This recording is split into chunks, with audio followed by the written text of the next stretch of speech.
నిన్ను కలవాలని కొందరు, చూడాలని కొందరు, చంపాలని అందరూ వెయిట్ చేస్తున్నారు. లేటెస్ట్గా రిలీజ్ అయిన ఓజీ ట్రైలర్లో పవన్ కళ్యాణ్ గురించి చెప్పే ఈ డైలాగ్తో బొమ్మ బ్లాక్ బస్టర్ అనే టాక్ వినిపిస్తుంది. ముఖ్యంగా ఈ సినిమాలో పవన్ కళ్యాణ్ని ఫ్యాన్స్ ఎలా అయితే చూడాలనుకుంటారో, ఎలాంటి యాక్షన్ సీన్స్లో పవన్ కళ్యాణ్ కనిపిస్తే థియేటర్లు దద్దరిల్లిపోతాయో అలాంటి సీన్లు, డైలాగులు ఈ సినిమాలో కుప్పలు కుప్పలుగా ఉన్నాయని ట్రైలర్ చూస్తే క్లియర్గా అర్థమవుతుంది అందరికీ.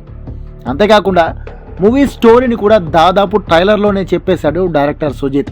ట్రైలర్ నేరేషన్ ప్రకారం జపాన్లో ఉండే most notorious mafia criminal gang యాకుజాలకే ఉచ్చపోయించినోడు గంభీర, అంటే మన పవన్ కళ్యాణ్. అక్కడ ఓజస్ అనే గురువు దగ్గర మార్షల్ ఆర్ట్స్, ముఖ్యంగా కటానా ఫైట్ నేర్చుకుని ఆ తర్వాత ఏదో రీజన్ వల్ల ముంబై వచ్చేస్తాడు. ఇక్కడ బాంబేలో పెద్ద గ్యాంగ్స్టర్ అవుతాడు. కానీ ఆ తర్వాత ఆ గ్యాంగ్స్టర్ లైఫ్ అంతా వదిలేసి హీరోయిన్తో ఫ్యామిలీ లైఫ్ గడుపుతుంటాడు. బట్ అనుకోకుండా తన పాస్ట్తో లింక్ ఉన్న ఓ గ్యాంగ్స్టర్ మళ్ళీ గంభీర లైఫ్లోకి రావడంతో తిరిగి గ్యాంగ్స్టర్గా కమ్బ్యాక్ ఇస్తాడు గంభీర. ఇది ట్రైలర్ చూస్తే అర్థమైన స్టోరీ. ఇక ట్రైలర్లో ఉన్న కొన్ని మూమెంట్స్ చూస్తే స్టోరీలోని కీ పార్ట్స్ని చాలా తెలివిగా ఇంక్లూడ్ చేశాడు డైరెక్టర్ సుజిత్. ఈ సినిమాలో హీరో టాటో గురించి హీరోయిన్ అడిగే సీన్ ఉంటుంది. అంటే గంభీర పాస్ట్ గురించి ఆమెకి తెలియదన్నమాట. అయితే ఆ తర్వాత కటానా పట్టుకుని రాత్రిపూట ఇంటి బయట కాపలా కాస్తున్న పవన్ కళ్యాణ్ అండ్ అతన్ని చూసి హీరోయిన్ నవ్వే సీన్ చూస్తే పవన్ తన ఫ్యామిలీని కాపాడుకోవడం కోసం డెస్పరేట్గా ట్రై చేస్తున్నాడని, అప్పటికి హీరోయిన్కి కూడా తన భర్త పాస్ట్ తెలియడమే కాకుండా దాన్ని ఆమె యాక్సెప్ట్ చేసిందని కూడా అర్థమవుతుంది.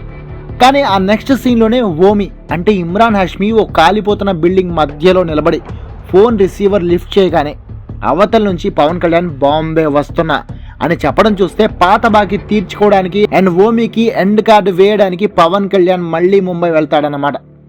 ఇక ఈ మూవీలో సుజీత్ ఇచ్చిన పెద్ద హింట్ ఈ మూవీకి సాహోతో లింక్ ఉందని చెప్పేసి ట్రైలర్లో 1 minute 48 seconds దగ్గర వాజీ ఇంపోర్ట్స్ అండ్ ఎక్స్పోర్ట్స్ ఆఫీస్ చూపిస్తారు. మీకు గుర్తుంటే సాహో సినిమాలో వాజీ సిటీ అనే పేరుతో ఓ పెద్ద సిటీనే ఉంటుంది. ఈ సిటీ మొత్తం మోస్ట్ డేంజరస్ గ్యాంగ్స్టర్లతో నిండి ఉంటుంది. అంటే డెఫినెట్గా ఓజీలోని ఈ వాజీ కంపెనీకి సాహోలోని వాజీ సిటీకి లింక్ ఉండొచ్చు. అంటే ఓజీకి సాహోకి కూడా లింక్ ఉందన్నమాటే కదా. ఇక సినిమాలో ఫ్యాన్స్కి గూస్ బంప్స్ తెప్పించే సీన్లు అయితే లెక్కలేనని ఉన్నాయి. చాలా ఏళ్ల తర్వాత మనం పవన్ తన మార్క్ వెపన్ నాన్చక్తో రూత్లెస్ ఫైట్ చేయడం ఈ సినిమాలో చూడబోతున్నాం.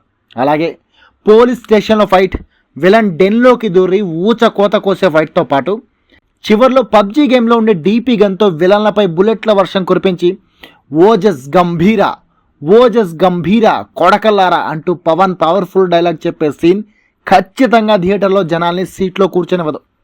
ఈ సీన్ మూవీలో ఇంటర్వెల్ బ్యాంగ్ అయ్యే ఛాన్స్ ఉంది. ఓవరాల్గా ఈ ట్రైలర్ చూస్తుంటే మాత్రం వీరమల్లు డిజాస్టర్ బాధ నుంచి పవన్ ఫ్యాన్స్ని డెఫినెట్గా బయటపడేయడమే కాకుండా జనాలకి చాలా కాలం తర్వాత ఒక పవర్ఫుల్ పవర్ స్టార్ని చూపిస్తుందని మాత్రం ధైర్యంగా చెప్పొచ్చు. మరి మీరు ఈ ట్రైలర్ చూసారా? చూస్తే మీకు ఎలా అనిపించింది కామెంట్ చేసి చెప్పండి.